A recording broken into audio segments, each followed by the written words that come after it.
जीत इसी में है कि मैंने अपना बेस्ट दिया, इसलिए रिजल्ट की चिंता किए बिना हर काम में अपना 100% दो। इससे पहले कि आपके सपने पूरे हो, आपको सपने देखने होंगे। में प्रधानाचार्य का कार्य देख रहे हैं इंटर कॉलेज खानाखार में। संरक्षण में जो हमारे नदी, जो हमारे तालाब है, उनकी साफ सफाई से जल संरक्षण। स्कूल इंटर कॉलेज बुदारखाल में, जैसा कि आप जानते हैं, यहाँ पे विज्ञान संगोष्ठी 2000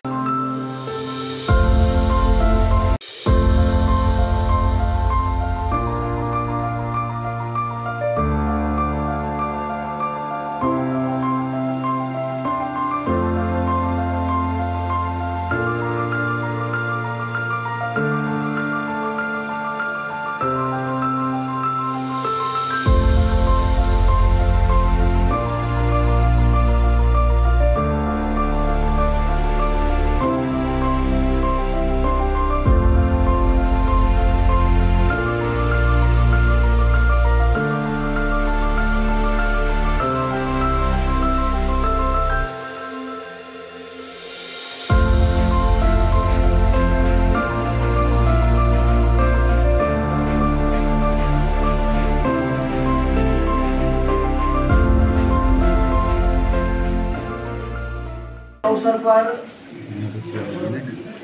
ब्लॉक रिसोर्स सेंटर जयखाल में उपस्थित विकास खंड के खंड शिक्षा अधिकारी जो कि इस कार्यक्रम के आयोजक हैं की ओर से मैं हार्दिक स्वागत करता हूं, अभिनंदन करता हूं। आयोजित किया होगा और विद्यालय स्तर पर कक्षा 8, कक्षा 9 और कक्षा 10 के सभी छात्र छात्राओं के बीच में जब कार्यक्रम हुआ होगा तो वहां से सिलेक्ट होकर के आप लोग यहाँ पर आए हैं, इसकी भी आपको बहुत बहुत बधाई। तो आप में से 2 बच्चों को जिले पर इस विकास खंड का प्रतिनिधित्व करने का अवसर मिलेगा और उसके लिए इस कार्यक्रम में किस प्रकार से होना है परीक्षण होगा, ठीक हो गया। और उसमें आपके पास 20 अंक का प्रश्न पत्र है। उसके बाद 6 मिनट का प्रेजेंटेशन है। उस प्रेजेंटेशन में आप जो है अपनी बात को रखेंगे, फिर 4 मिनट पे एक वार्निंग बेल होती है, आप जानते हैं, ठीक है। और उस वार्निंग बेल के बाद विदिन 2 मिनट आपको फिनिश करना है। तब क्या होगा, तब जो है हमारे जजेस भी आपसे 3 प्रश्न पूछेंगे। उन 3 प्रश्नों में अगर 2 जवाब भी बच्चे के सही हैं तो उसके लिए कुछ अंक लिखे हुए हैं। जजेस अपना देख लेंगे किस तरीके से आपने आपको करना है। चीज हमारे टीचर्स तक पहुंच चुकी है, ठीक है। इस बीच बहुत सारे बच्चे चार्ट के माध्यम से अपना प्रेजेंटेशन करते हैं, तो वो अपनी सहायता के लिए किसी एक बच्चे को ले सकते हैं चार्ट के माध्यम से। कई बच्चे ऐसे होंगे जो इलेक्ट्रॉनिक माध्यम से प्रेजेंटेशन करना चाहेंगे, किसी पेन ड्राइव पर कोई स्लाइड बना करके लाए होंगे, तो वो आपको यहाँ पर बता देना ताकि हमें प्रोजेक्टर के माध्यम से यहाँ पर स्लाइड चला सकें। स्लाइड चलती रहेगी, आप स्लाइड के माध्यम से अपना प्रेजेंटेशन, ठीक हो गया, क्लियर है। तो इस तरीके से हमारे कार्यक्रम में सुना है। तो कार्यक्रम का औपचारिक शुभारंभ हो, मैं इसके लिए सबसे पहले माँ सरस्वती की आराधना के लिए आमंत्रित कर रहा हूँ। इस खंड के प्रथम व्यक्ति सम्मानित खंड शिक्षा अधिकारी श्री अमित कुमार चंद जी और उनके साथ में हमारे एक अभिभावक भी आए होंगे। आपको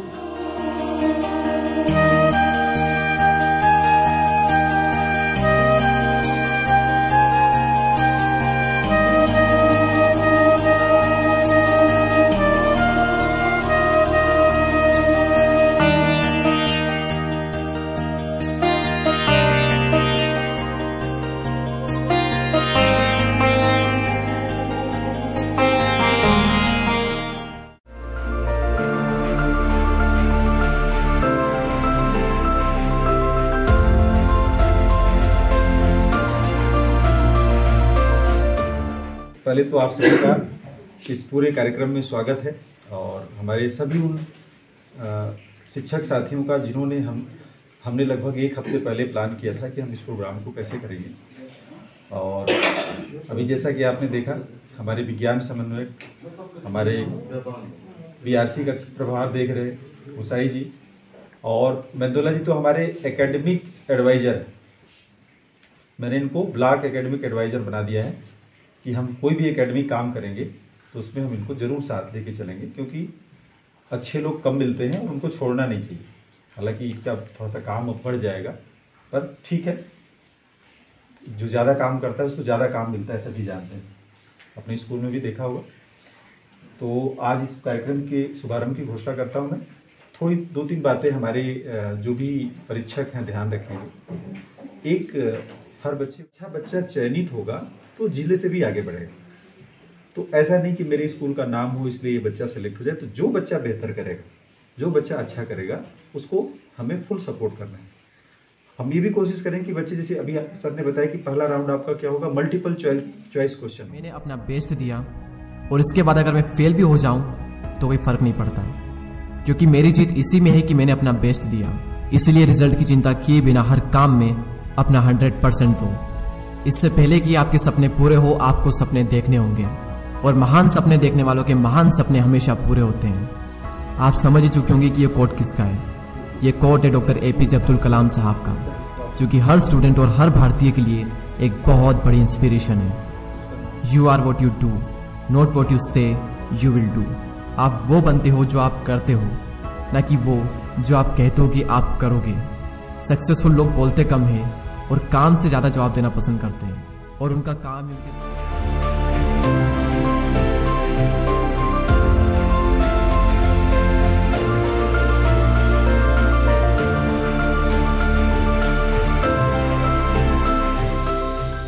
में प्रधान आचार्य का कार्य देख रहे हैं इंटर कॉलेज आनाखाल में। और श्रीमती दीप्ति गुसाई जी विज्ञान के शिक्षिका है और विज्ञान की समस्त गतिविधियां इस ब्लॉक की आप आज तक देखते आए हैं। तीनों हमारे बीच में बहुत अनुभवी निर्णायक हैं। राजकीय उच्चतर माध्यमिक विद्यालय पैनल गांव की कक्षा 8 की प्रतिभागी कुमारी काजल को जोरदार तालियों के साथ स्वागत करेंगे। हमारी काजल। My name is Kajandeep, class 8. My school's name is GUPH पैनलगांव। सतत विकास के लिए बुनियादी विज्ञान चुनौतियों और संभावनाएं। सतत विकास क्या है? ऐसा विकास जो वर्तमान पीढ़ी की आवश्यकताओं की पूर्ति इस प्रकार से करता है कि भावी पीढ़ी को अपनी आवश्यकताएं पूरी करने के लिए किसी प्रकार का समझौता ना करना पड़े, इसे सतत विकास कहा जाता है। मेरा व्याख्यान का शीर्षक है सच, जल और स्वच्छता। And my dear student, my name is Tanuj Varthwal. I study in class 9 for GIC Thalda. I want to share view for the sustainable development. सतत विकास के लिए बुनियादी विज्ञान नुकसानदायक हो, जैसे हम आज के समय में बहुत सारी फैक्ट्रियां बन रही हैं और फैक्ट्रियों से निकलने वाला धुआं हमारे वातावरण में फैल के प्रदूषित कर रहा है। बेटा आपने बात करी है सतत विकास में चुनौतियों की, जिसमें आपने बात करी है बढ़ता प्रदूषण, ठीक है, और आप बात करते हैं ग्लोबल वार्मिंग की। तो ये बताइए कि ग्लोबल वार्मिंग के लिए रिस्पॉन्सिबल गैसेस कौन सी गैसें उत्तरदायी होती है? CO2। Class 8, my school UPS पैनलगांव, my village name is पैनलगांव। सतत विकास के लिए बुनियादी विज्ञान चुनौतियां और संभावनाएं। सतत विकास क्या है? ऐसा विकास जो वर्तमान पीढ़ी की आवश्यकताओं की पूर्ति इस प्रकार से करता है कि भावी पीढ़ी को बढ़ता प्रदूषण, जलवायु, जल स्रोतों में कमी, जैव विविधता में कमी, तीसरा तीव्र औद्योगिकीकरण, चौथा जलवायु परिवर्तन, पांचवा सच।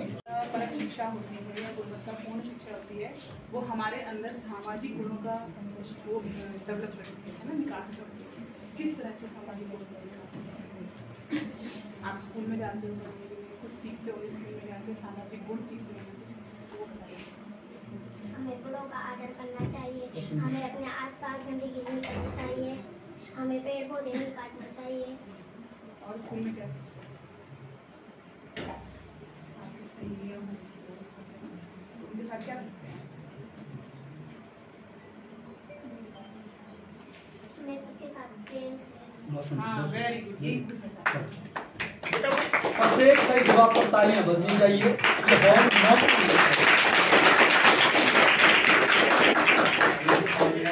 Government UPS Kota. सतत विकास के लिए बुनियादी विज्ञान चुनौती एवं संभावनाएं। प्रकृति हमारी ज़रूरतों को पूरा कर सकती है, लेकिन हमारे लालच को पूरा करने की क्षमता प्रकृति में नहीं है। पूरे विश्व में जब मनुष्य की लालच ने मतलब पूरे विश्व में जब मनुष्य की आवश्यकता ने लालच की दहलीज को पार किया तो प्रकृति ने अपना रौद्र रूप दिखाना प्रारंभ कर दिया। परिणाम स्वरूप मनुष्य जान गया है कि यदि इसी गति से प्रकृति का दोहन होता रहा तो आने वाली पीढ़ियों के जीवन व जीवन यापन पर प्रश्न चिन्ह लग जाएगा। इसी गंभीरता को समझते देता है। जैसे कि एलोपैथ में हम बता सकते हैं कि पत्थर चट्टा पहाड़ों में हुआ जाता है। ये हमारे गाँव में सब अपने घरों में लगा रखे रहते हैं। पत्थर चट्टा का उपयोग हम पथरी को कम करने के लिए करते हैं। अगर हम इसको रोज खाएं या फिर इसका जूस बनाकर पिए।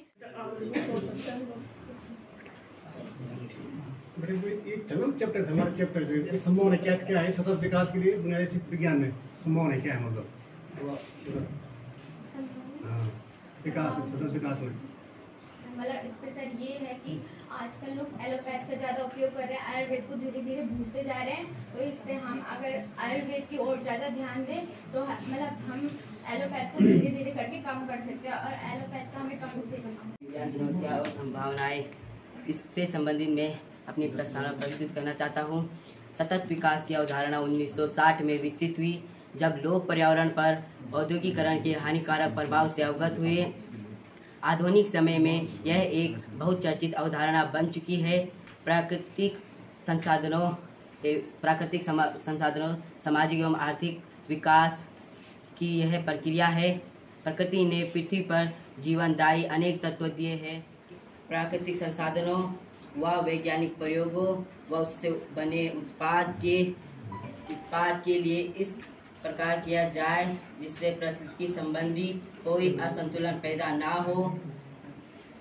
अर्थात हम कह सकते हैं कि ये बच्चा मंच पर आता है।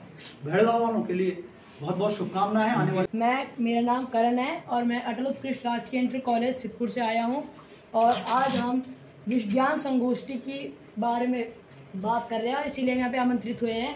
तो हमारा टॉपिक है सतत विकास। सतत विकास बेसिकली सतत विकास का आर्थिक जो उसका अर्थ है वो ये है लगातार विकास हो कि अगर कोई भी चीज़ है हम उसे एक बार नहीं हम उसे बार बार उससे विकास कर सके। और उसका जो परिभाषा है जो ऐसे विकास जो आपकी आवश्यकताओं को कुछ इस प्रकार से पूरा करे कि आपकी आने वाली पीढ़ी को उससे कोई समस्या ना हो, इसी को हम सतत विकास कहते हैं। आपने जल संरक्षण की बात करी तो जल संरक्षण के कोई 2 उपाय तो मैं संरक्षण मैम जैसे हम इलेक्ट्रिसिटी बनाते हैं उसमें हमारा बहुत लॉस होता है वाटर का। तो हम ये सोच सकते हैं कि जो विंड पावर से इलेक्ट्रिसिटी का प्रोड्यूस कर सकते हैं इलेक्ट्रिसिटी को। और जल संरक्षण में जो हमारे नदी जो हमारे तालाब है उनकी साफ सफाई से हम जल संरक्षण। स्कूल इंटर कॉलेज बुदारखाल में जैसा कि आप जानते हैं यहाँ पे विज्ञान संगोष्ठी 2022 पर चर्चा करने के लिए यहाँ पे आमंत्रित किए गए हैं। उसका विषय है सतत विकास, बुनियादी विज्ञान और चुनौतियाँ और संभावनाएं। स्वतंत्रता के बाद भारत के विकास में विज्ञान और प्रौद्योगिकी की अहम भूमिका रही है। आज़ादी के बाद विज्ञान को प्राथमिकता दी गई है। वर्तमान सरकार भी इसके प्रति पूर्ण समर्पित है। इसका सबूत यह है कि पिछले 4 वर्षों में इस क्षेत्र में बजट आवंटन में 90% तक की वृद्धि हुई है।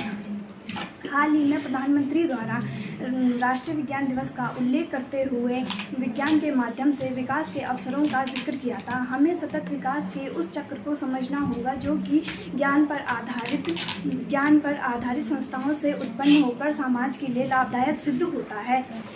हमें प्रौद्योगिकी से समाज को जोड़ने के लिए दीर्घकालीन सोच का विकास करना होगा। इसके लिए कृत्रिम बौद्धिकता, बिग डाटा जैसी आधुनिक तकनीकों का उपयोग करना होगा।